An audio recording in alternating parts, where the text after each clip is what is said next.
제목은 오늘 응답받지 못한 기도라는 제목으로 말씀을 나눠보도록 하겠습니다. 유다는 드디어 하나님께서 말씀하신 심판을 받고 있습니다.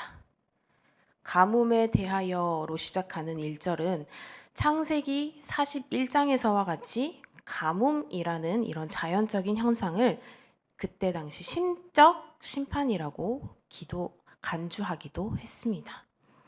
예레미야는 여호와의 말과 가뭄에 대한 말을 사용해서 가뭄이 우연이 아니라 여호와의 징계임을 보여주고 있습니다.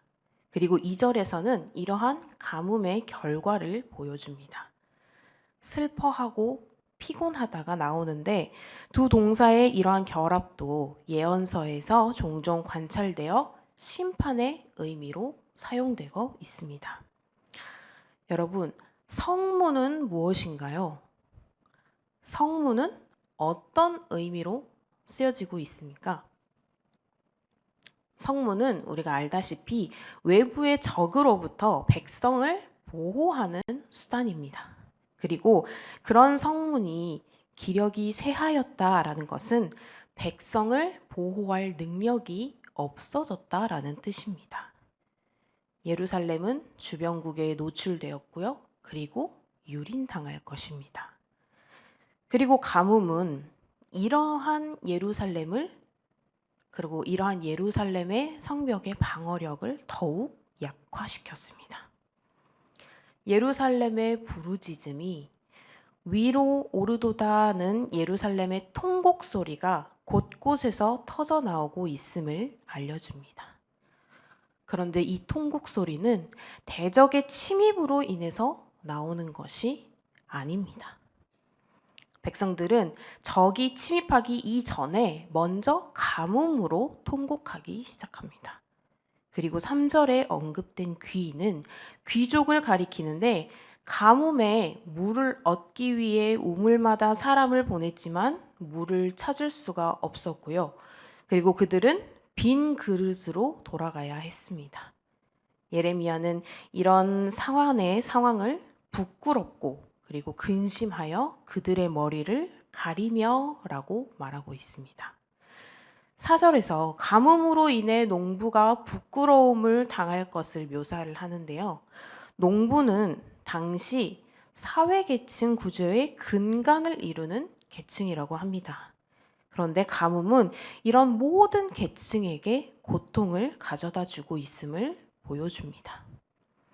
덧붙여서 그들의 머리를 가리면은 이스라엘이 당할 수치를 묘사하는 것처럼 보이며 자신의 얼굴을 가림으로써 이런 수치를 당하는 자의 얼굴을 보여주지 않으려는 모습과 같습니다.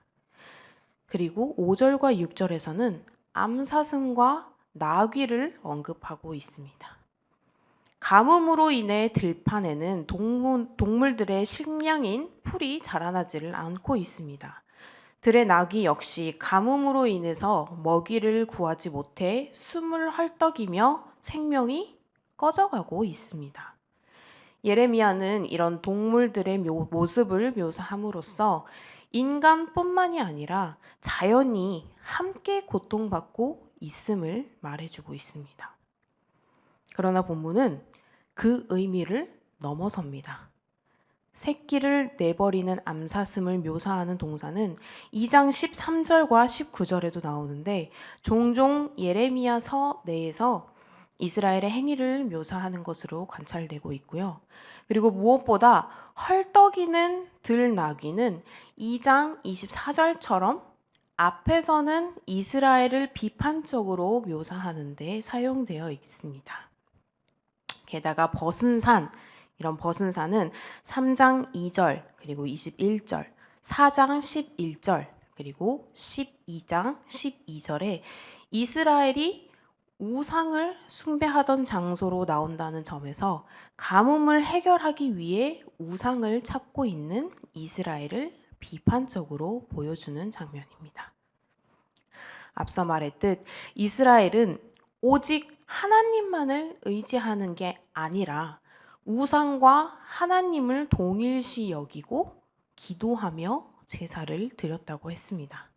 아무리 하나님께서 말씀을 하시고 그리고 선지자가 말해도 소용이 없었음에 그들은 결국 하나님의 심판을 받게 된 것입니다. 7절부터 9절까지는 그러한 심판의 상황에서 유다의 탄원 그리고 간구의 소리가 들립니다.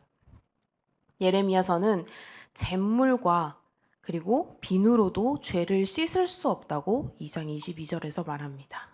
또한 3장 22절과 8장 5절에 메슈바의 복수 형태는 여호와를 배신할 때 사용된 표현입니다. 7절 마지막 문자는 우리가 주께 범죄하였나이다 라고 말합니다.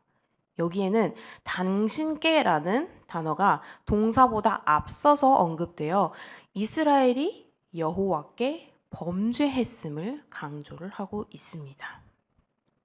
이스라엘은 주는 주의 이름을 위하여 일하소서라고 간구합니다.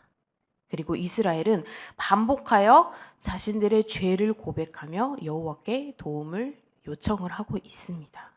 그리고 8절에 이스라엘은 여호와를 이스라엘의 소망과 구원자라고 고백합니다. 여호와를 이스라엘의 소망과 연결시키는 표현은 예레미야 14장 8절, 17장 13절, 50장 7절로 이렇게 예레미야서에서만 보여집니다. 그리고 이것은 구원자와 평행을 이루어 이스라엘이 여호와의 도움을 간절히 구하는 절박한 상황에 처해 있음을 암시하고 있습니다. 또 이스라엘은 시편 149편 9절에 나그네를 보호하시는 여호와의 성품에 의지하여 도움을 간구하고 있습니다. 마지막으로 이스라엘은 여호와가 자신들과 함께 있다는 것과 자신들이 주의 이름으로 일컬음을 받은 자라는 것에 의지해서 여호와의 도움을 기대합니다. 여러 근거를 들어가며 이스라엘 백성은 우리를 버리지 마옵소서라고 간구를 하고 있습니다. 이에 하나님께서는 안 들어주실 법만도 한데 그냥 지나치지 않으시고 또 거기에 응답을 해주십니다. 이 정도로 말도 안 듣고 배신하고 하나님을 조롱하는 행위를 했던 그런 이스라엘을 징계하시면서 외면해 버리실 만도 한데 절대 응답을 하지 않으실 만도 한데 정말 되지도 않는 기도를 하고 있는 이런 그들에게 하나님께서는 또 그것에 대한 응답을 해 주십니다. 하지만 우리는 알다시피 그리 긍정적이지만은 않습니다.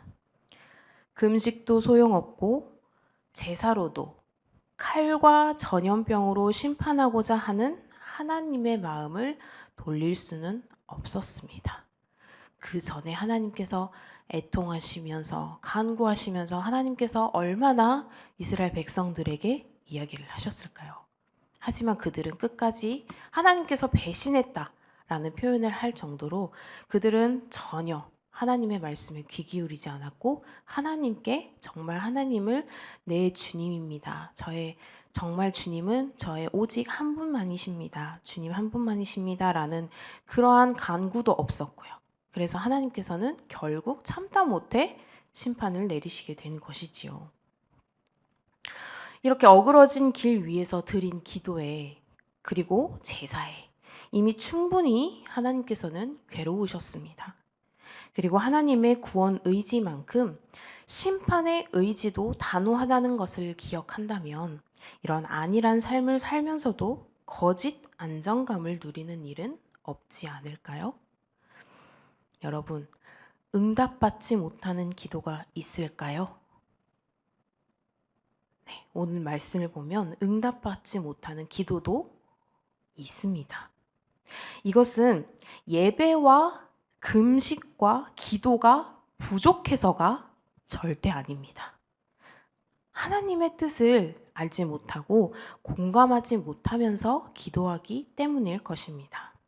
유다처럼 실천이 따르지 않는 그러한 공허한 기도만 드렸기 때문은 아닐까요? 또는 하나님을 하나님답게 대접하지 않으면서 기도하셨기 때문은 아닐까요? 하나님이 주인 되시는 땅 가나안에 나그네처럼 길손처럼 행세하고 계십니다. 겁먹은 사람처럼 무능한 용사처럼 보이기도 합니다. 유다가 하나님보다 바알을 주인으로 모셨기 때문에 그들이 대우한 대로 무능한 하나님이 되기로 하셨던 것이었죠. 선지자의 간곡한 이런 간구도 하나님의 심판 의지를 꺾지는 못했습니다. 그러나 선지자는 포기하지 않았습니다. 하나님은 이스라엘의 소망이요, 구원자요, 우리의 가운데 계시는 분이니 주의 이름으로 일컫는 당신의 백성을 버리지 마시고 구원해 달라고 끝까지 간구합니다. 동족은 자신을 죽이려 하는데도, 그리고 선지자는 동족과 하나가 되어 자신의 문제를 다루듯 하나님께 긍휼과 구원을 호소하고 있습니다. 우리도 하나님의 사랑은 내가 생각한 것보다 훨씬 크다는 사실을 기억하면서 유다를 향해서 미우면서도 또 안쓰러워하는 그 마음과 하나님의 사랑을 알고 끝까지 기도하는 이런 선지자들과 같은 마음으로 오직 하나님 한 분만이 나의 주님이심을 고백하며 기도하는 그러한 선지자와 같은, 그리고 응답받을 수 있는 기도를 하는 우리 귀한 성도님들이 되시기를 주님의 이름으로 소망합니다. 기도하겠습니다. 우리를 사랑하셔서 마지막까지 부름에 응답해 주시는 하나님, 어떠한 부르심에도 응답해 주시는 하나님께 감사드립니다. 주님, 우리는 연약하여 오직 하나님께서 베푸시는 긍휼로 그리고 은혜로만 살아갈 수 있으니 아버지, 우리의 죄를 용서하여 주시옵소서. 오직 주님 한 분만이 저의 주님이심을 고백합니다. 아버지의 뜻이 무엇인지를 알게 하여 주시옵소서. 그리하여 응답받지 못하는 기도가 되지 않게 하여 주시옵소서. 오늘 하루도 아버지의 뜻을 깨달을 수 있는 지혜를 허락하시어 선지자와 같은 마음으로 아버지께 기도할 수 있는 은혜를 허락하여 주시옵소서. 오고 가는 발걸음들 또한 아버지께 가는 영혼들의 언제나 함께하여 주실 것을 믿고 감사드리오며 예수님의 이름으로 기도드리옵나이다. 아멘.